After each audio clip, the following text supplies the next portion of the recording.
Un petit mot sur la notion du choix, hyper important, cette notion. Le choix, vous êtes libre dans vos choix, ok?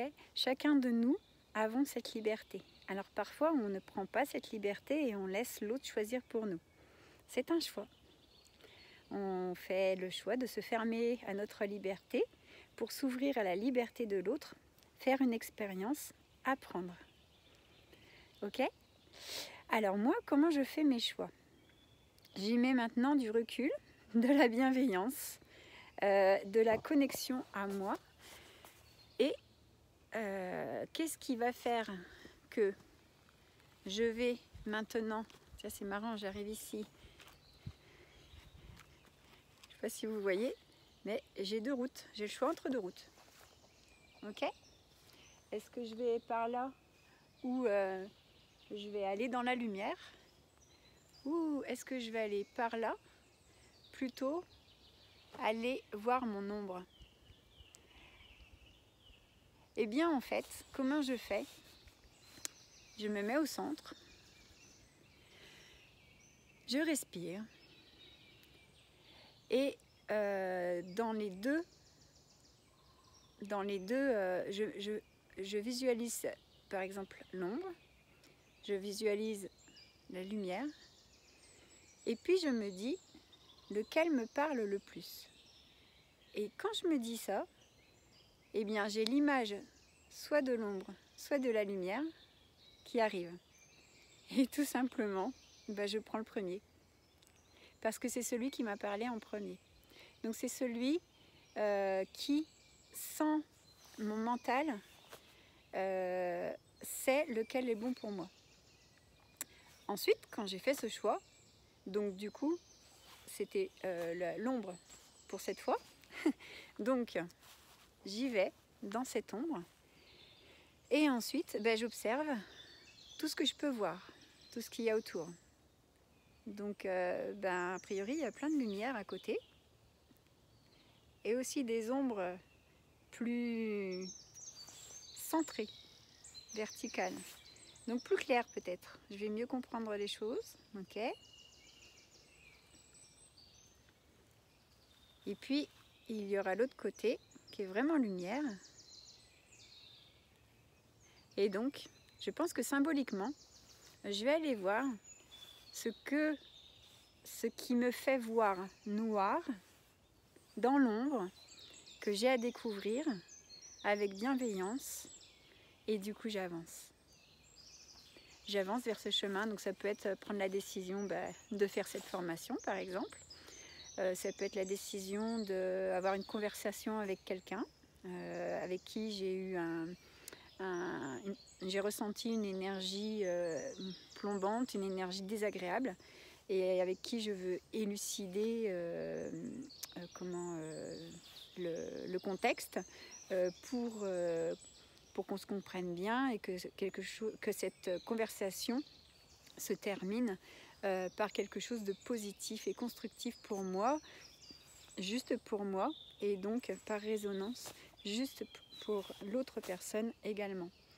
C'est pas toujours facile, je vous l'accorde, mais y mettre l'intention avant d'aller voir cette personne, se remplir de bienveillance, se remplir de détermination pour rayonner cette bienveillance et créer un cadre de confiance, un cadre de fluidité, un cadre où je vais faire l'effort, la première, d'aller écouter l'autre sincèrement, par exemple, pour comprendre son espace, comprendre ses circonstances, ne pas réagir quand je vais avoir envie de réagir, parce que mon but là est de comprendre l'autre personne, donc c'est de rester focalisé sur ce que la personne vit pour réellement la comprendre. Puis si j'ai besoin d'un petit temps de repos, de recul, je le dirai simplement à la personne.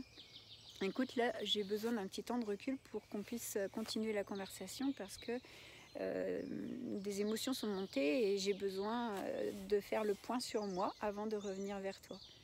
Ça peut être ça. Et du coup, ça permet d'aller faire un point Donc je vais écrire en général, je vais écrire ce que j'ai ressenti. Puis je médite dessus dans le sens où je vais chercher à comprendre, comprendre et accepter. Lui, il fonctionne comme ça. Je ne veux pas le changer, je veux le comprendre. Et moi, qu'est-ce que je peux intégrer dans mon attitude, dans mon verbal peut-être, pour que je puisse coller en fait à son discours et bien le comprendre et lui venir en aide.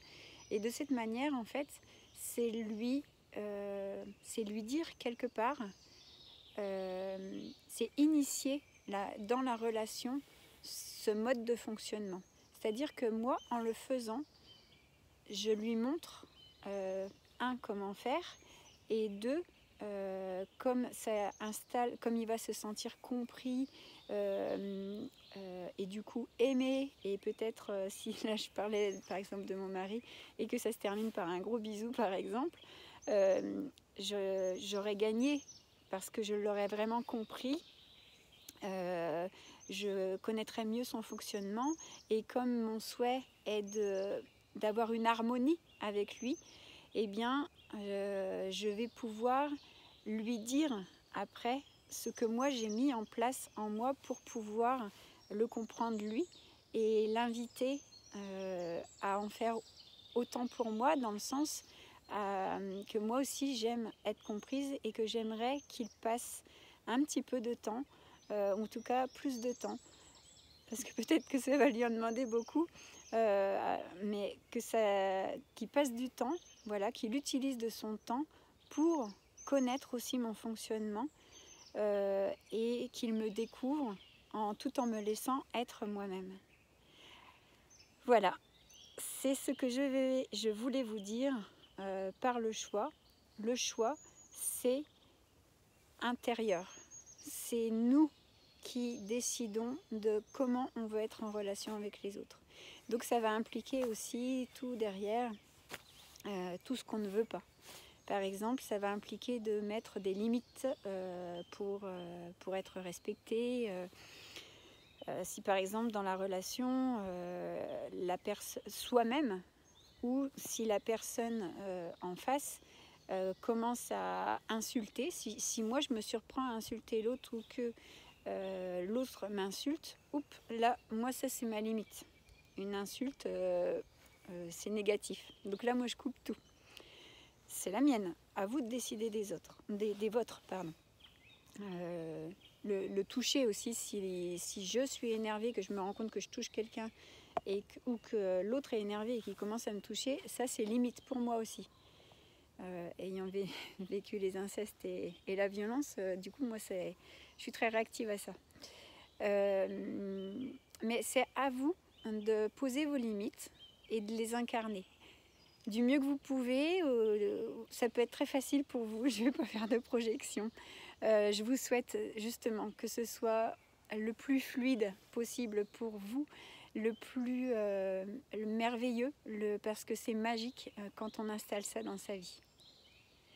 Et ça aide vachement à toutes les guérisons. Parce que réussir à faire ça pour soi-même, c'est réussir à l'initier dans son cocon familial, dans son cocon entrepreneurial, dans son cocon social, relationnel. Et notre monde a tant besoin de ces guérisons. Alors bon courage, il y a vraiment un très beau sens et une très belle appel du cœur pour moi à faire ces formations. J'ai longtemps hésité et je suis très heureuse de m'être lancée et de vous rencontrer.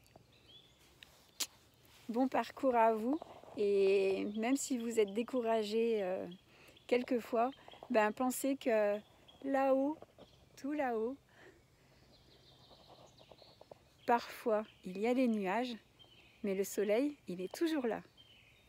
À nous d'aller le chercher et de savoir en conscience qu'il est présent. Allons le chercher dans notre cœur, allons le chercher dans chacune de nos cellules, et illuminons-nous.